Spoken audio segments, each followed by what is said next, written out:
হাদিস পড়ছিলাম, নবী করিম সাল্লাল্লাহু আলাইহি ওয়াসাল্লাম তিনি বলছেন যে লাম্মা কাদাল্লাহুল খালক, যখন আল্লাহ রাব্বুল আলামিন এই মহাবিশ্ব সৃষ্টি করেন তখন আল্লাহ রাব্বুল আলামিন কাতাবা কিতাবান, একটা কিতাব লিখেছেন। একটা কিতাব আছে আল্লাহর কাছে, কাতাবা কিতাবান ফাহুয়া ইনদাহু ফাওকাল আরশ, যে কিতাবটা আল্লাহর নিজের কাছে আছে আরশের উপরে। সেখানে আল্লাহ পাক লিখে রেখেছেন, কি লিখেছেন? ইন্না রাহমাতি সাবাকাত গদাবি, প্রতিটা ক্ষেত্রেই আমার রহমত, আমার দয়া, আমার করুণা আমার গজবকে পরাজিত করেছে।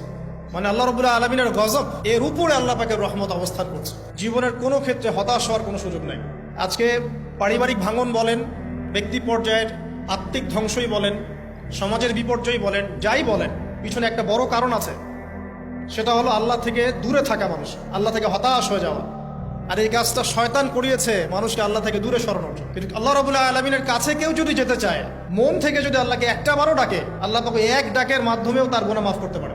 আমাদেরকে আল্লাহ রাব্বুল আলামিন তার রহমত থেকে নিরাশ হতে বারণ করছেন।